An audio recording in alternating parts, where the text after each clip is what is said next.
दोस्तों अस्सलाम वालेकुम, नमस्कार, सत श्री अकाल। मेरा नाम है सलीम और आप देख रहे हैं मेरा यूट्यूब चैनल। उम्मीद है आप सब लोग खैरियत से होंगे, ठीक होंगे। ऊपर वाला हमेशा आप लोगों को सलामत रखे। मैं हमेशा ऐसी दुआ करता हूं और आप लोग भी मेरे लिए दुआ कीजिएगा कि अल्लाह पाक मुझे भी सलामत रखे। दोस्तों, मैंने एक सिलसिला शुरू किया है कि बच्चों को मुख्तलिफ़ उम्र के अंदर उनके साथ किस तरह से रहा जाए, उनके साथ किस तरह से बैठा जाए, उनके साथ किस तरह से बर्ताव किया जाए और उनको किन जगहों पे ले जाया जाए और उनको किन जगहों से रोका जाए। तो एक वीडियो मैं इसके ऊपर ऑलरेडी पहले बना चुका हूँ कि 1 साल तक से लेके 5 साल तक के बच्चे के साथ किस तरह से रहा जाए, कहाँ रखा जाए, और भी काफ़ी सारी बातें मैंने उस वीडियो में बताई। तो आज जो हम बात है वो करने वाले हैं 5 साल से लेकर 10 साल तक के बच्चे के साथ किस तरह से रहा जाए, कैसे रखा जाए और कहाँ पे रखा जाए और किन लोगों से बचाया जाए और कैसी सोसाइटी दी जाए।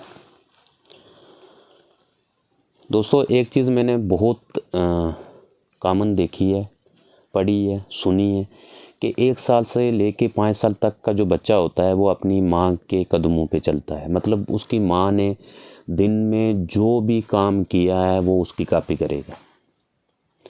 लेकिन 5 साल के बाद ऐसा नहीं होता है। 5 साल के बाद बिल्कुल अलग हो जाता है, उल्टा हो जाता है। 5 साल के बाद बच्चा जो है वो अपने बाप की कॉपी करता है। जो उसका बाप काम कर रहा होगा वो भी वही करता है। सुबह अगर उसका बाप जल्दी उठ रहा है तो वो भी जल्दी उठेगा।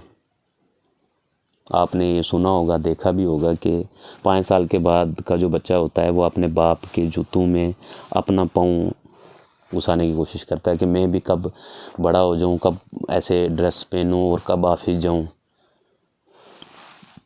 तो 5 साल के बाद अपने बाप को कॉपी करना बच्चा जो है शुरू कर देता है। दोस्तों, सबसे जो पहली बात है कि 5 साल से लेकर 10 साल तक के बच्चे को क्या सिखाया जाए। सबसे पहली बात यह है कि आप उसको अपने दीन के बारे में बताएं, अपने अकीदे के बारे में बताएं। कुरान शरीफ आप खुद पढ़ें और बच्चे को भी पढ़ाएं। नमाज आप खुद पढ़ेंगे, बच्चा भी आपकी नकल करके पढ़ेगा।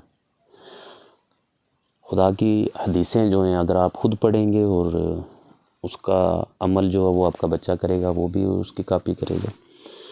तो सबसे पहली जो बात है वो ये है कि आप लोग अगर सुबह उठ के जल्दी नमाज़ पढ़ेंगे तो डेफ़िनेटली आपका बच्चा भी उठ के उसी रास्ते पे चलेगा, नमाज़ पढ़ेगा।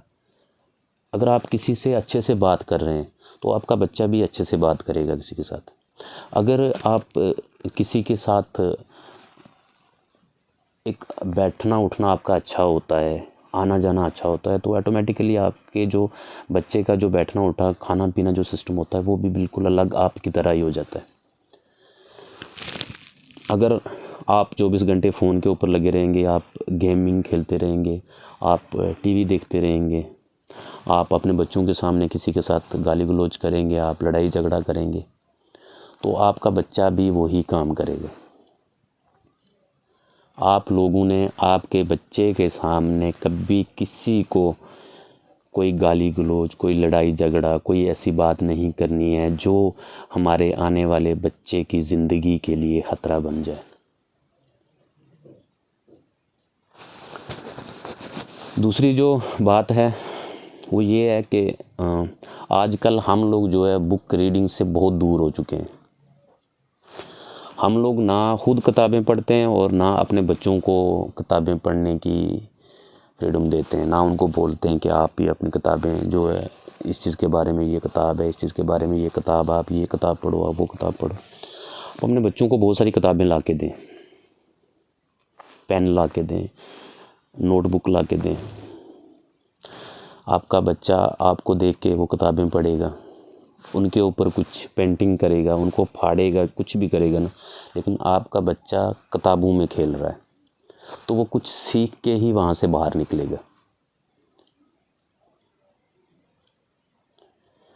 तो बुक रीडिंग जो है ये बहुत ज़रूरी है। आप खुद भी पढ़ें और बच्चों को भी इसकी आदत डालें। और तीसरी बात जो है ये बड़ी अहम है दोस्तों, आप अपने बच्चे को किसी ऐसे शख्स के पास बिठाएं, किसी ऐसे इंसान के पास बिठाएं जो दीन की बातें करता हो, नेक रास्ते पे चलने की बातें करता हो। अगर वो शख्स कुछ सोच भी रहा है ना, तो ताकि आपके बच्चे को वहाँ सोचने का भी जो है ना मौका मिले और उसको सबक मिले वहाँ से। क्योंकि ये जो है ना, ये हम अपने बच्चे को ना जैसी सोसाइटी देंगे ना, वो बच्चा वैसे ही बनेगा। अगर हम उसको अच्छी सोसाइटी दे रहे हैं, और अच्छी सोसाइटी के लिए कोई पैसा नहीं लगता है दोस्तों, अच्छी सोसाइटी आप लोगों के अंदर है। अगर आप लोग अपने बच्चों के सामने किसी के साथ अच्छा बर्ताव कर रहे हो ना, अच्छी तरह से रह रहे हो ना, अच्छे नेक काम कर रहे हो ना, अल्लाह की राह पे चल रहे हो ना, तो आपके बच्चे ऑटोमेटिकली उस रास्ते पे चलना शुरू कर देंगे।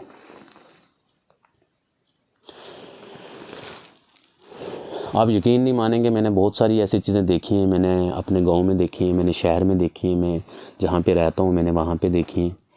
एक छोटी सी एज का बच्चा जो अपने बाप के सामने बैठा होता है और उसका बाप कोई स्मोक कर रहा होता है, किसी किस्म की गालियाँ दे रहा होता है, या फ़ोन के ऊपर गेम खेल रहा होता है, या कोई भी ऐसा काम कर रहा होता है, तो मैं दूसरे ही मिनट देखता हूँ कि जो उसका बच्चा है वो भी वही काम करता है। तो आप लोगों से मेरी रिक्वेस्ट है कि प्लीज़ आप लोग अपने बच्चों को ऐसे लोगों से बचाएं, ऐसी दुनिया से बचाएं, ऐसी सोसाइटी से बचाएं जहाँ पे ऐसा मतलब जो गंदगी भरी हो। तो उम्मीद है दोस्तों आप लोगों को मेरी आज की बात जो है ज़रूर पसंद आई होगी। तो कल मिलते हैं एक नए टॉपिक पे, एक नई वीडियो में। तब तक खुदा हाफिज़, दुआओं में याद रखिएगा।